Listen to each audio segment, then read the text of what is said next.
జ్ఞానాన్ని ప్రబోధం చేసి ఆత్మ అనుభవంలోకి రావడానికి కావలసినటువంటి మార్గాన్ని బోధ చేశాడు. అందుకే భగవద్గీత అర్థమవడం అంటే భగవద్గీతలో ఒక శ్లోకం కాదు, ఒక్క పాదం చదువుకుంటుంటే చాలు.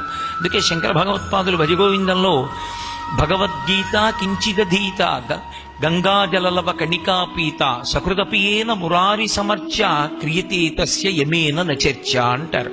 యమధర్మరాజుతో చర్చ లేదురా భగవద్గీతని నమ్ముకున్న వాడికి అన్నారు.